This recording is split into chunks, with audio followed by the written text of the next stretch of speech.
শ্বশুরবাড়িতে সুখী হতে গেলে সর্বপ্রথম দরকার স্বামীর টাকা। স্বামীর টাকা যদি না থাকে তাহলে কোনো মেয়েই কিন্তু শ্বশুরবাড়িতে সুখী হতে পারবে না। যে স্বামীর কোনো শ্বশুরবাড়িতে দাম নেই, তো সেই বউটারও নিশ্চয়ই শ্বশুরবাড়িতে কোনো দাম থাকে না। এটা তোমরা অনেকেই জানো। তো যাই হোক, গুড মর্নিং সবাইকে। সবাই কেমন আছো? আশা করি সবাই ভালোই আছো।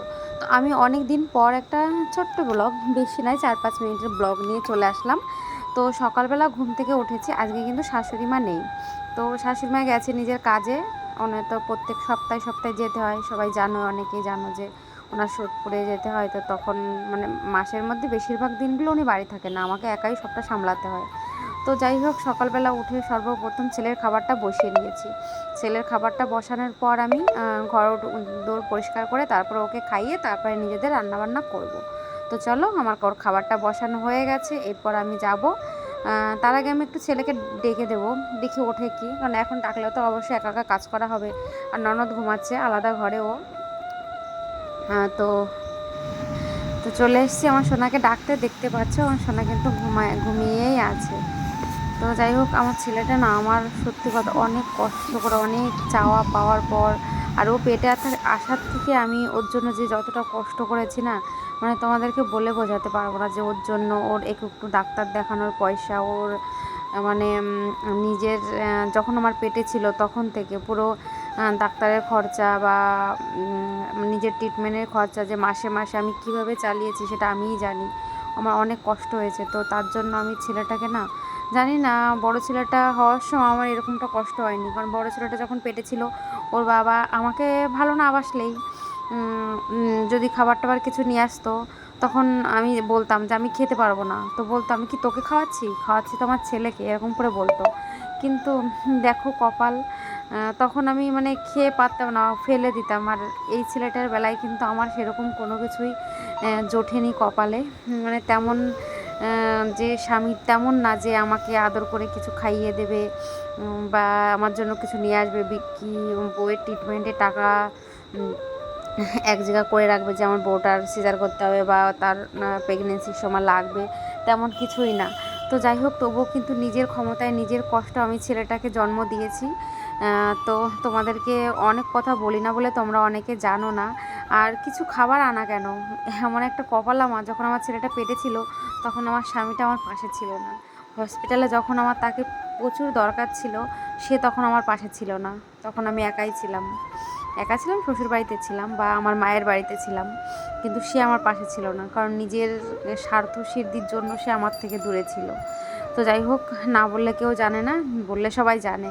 তো আমার ঝাড়ু মারা হয়ে গেছে, কিন্তু এরপর আমি চলে যাচ্ছি দেখো পার্লারে।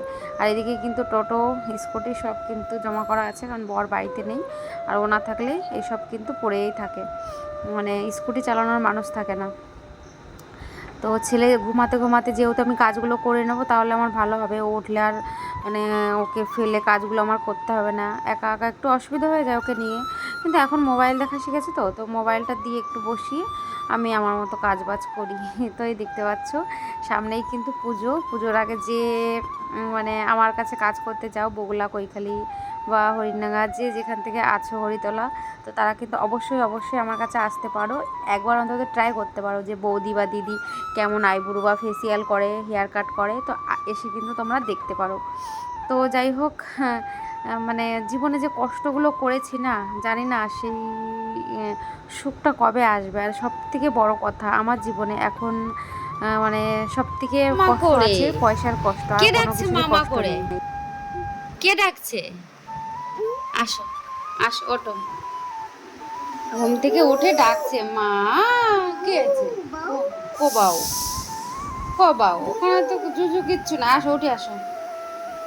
তো পয়সার কষ্ট বলতে, স্বামী যদি মোটা টাকা ইনকাম করে না, তখন কিন্তু এই কষ্টটা থাকে না। যে একটা কোনো ভালো জিনিস কিনবো, এই যে সামনে পুজো এসছে, যে কিছু কিনবো বা ছেলে মেয়েকে কিছু কিনে দেবো, নিজের মা আছে তাকে কিছু কিনে দেবো, সেটা কিন্তু আমার হয়ে ওঠে না। বা আমার মানে কপালে নেই যে আমি কাউকে কিছু কিনে দেবো বা নিজে কিছু কিনবো। মানে অনেকটা কষ্ট হয় জানো তো, কিন্তু তবুও সহ্য করতে হয়। যাকে ভালোবেসে বিয়ে করে এসেছি, যেমন হোক না কেন, মানে তেমন করে মানিয়ে নিতে চেষ্টা করি। কিন্তু সব সময় তো মানে সহ্য করা হয় না জানো তো, অনেক সময় ধৈর্য হারিয়ে ফেলি। তখন খুব মন খারাপ হয়ে যায়। তখন মনে হয় আর হয়তো সংসার করতে পারবো না, আর হয়তো থাকতেও পারবো না, নিজের মতো নিজে আলাদা হয়ে যাব, এটাই মনে পড়ে। কিন্তু তারপর আবার যখন ভাবি না একটা ছেলের জীবনটা আমি নষ্ট করেছি, একটা তো সারা জীবন মা ছাড়া থেকেছে, আর একটা কেন আমি বাবা ছাড়া করব, তার জন্য মানে সমস্ত কিছু আমাকে সহ্য করে থাকতে হয় বন্ধুরা। তো যাই হোক, সব কিছু করার পর তারপরে দেখো আবার কিন্তু এই যে ঘরও ঝাড়ু মারবো। আর আজকে হলো বৃহস্পতিবার, বৃহস্পতিবার হলে কিন্তু একটু কাজ বেড়েই থাকে, কারণ পুজো করা আছে। আর মানে পুজোর দিন থাকলে একটু মোছামুছিও করতে হয়। তো সবার আগে ঘরটা ঝাড়ু মেরে নেব, তারপর ননদকে বলবো ও উঠে চান করে পুজোটা করে দেবে। এটুকু তো অন্তত করতে পারে, তাই না? যে আমি সব কিছু করে দিলাম, ঘর পোছা লাগিয়ে দিলাম, ঝাড়ু দিয়ে দিলাম, উঠোন ঘর পরিষ্কার করে দিলাম, বাসন ধুয়ে দিলাম, একটুখানি যে বৃহস্পতিবারের দিন আমার চান করতে করতে একটু বেলা হবে। আর এই দুটো কাপ দেখতে পাচ্ছ, এই দুটো কাপে আমি চা নিয়ে নিয়েছি, একটা দেবো ওকে, দেবো কাপে, আর আমি খাবো গ্লাসে, কারণ আমি অত দামি লোকটা, আমার গ্লাসে ঠিক আছে। আর কাপগুলো কিন্তু ওই কিনে এনেছে, আর আমার ছেলে কিন্তু সব ভেঙে ফেলে জানো তো। ও যতবার কাপ কিনে আনে ততবার কাপগুলো আছড়ে আছড়ে ভাঙে। তার জন্য ওই গ্লাসগুলো আমি ঘর থেকে বের করেছি, যে এখন থেকে এই কাপে করে আর আমরা চা খাবো না, গ্লাসে করেই খাবো। অন্তত ফেললে তো ভাঙবে তো না, হারিয়ে হয়তো যেতে পারে কিন্তু ভাঙবে না। মানে আমার কি বলতো, যে রোজ রোজ ভাঙার থেকে স্টিলের কাপে চা খাওয়া, আর এইগুলো না গরমে ঠান্ডার দিন কিন্তু ভালো লাগবে জানো তো, স্টিলের জিনিসে চা খেতে খুব মজা পাওয়া যাবে। তো চলো চটপট করে চাটা আমি খেয়ে নিই। তো আজকের মতো কিন্তু ভিডিও এখানেই শেষ করলাম। তোমরা কিন্তু অনেক ভালো থাকবে, সুস্থ থাকবে সবাই। কিন্তু সামনে পুজো, আর কে কী গিফট কিনছো, কে কী করছো, কে কোথায় ঘুরছো, সবাই কিন্তু আমাকে অবশ্যই অবশ্যই কমেন্ট করে জানাবে। তো টাটা।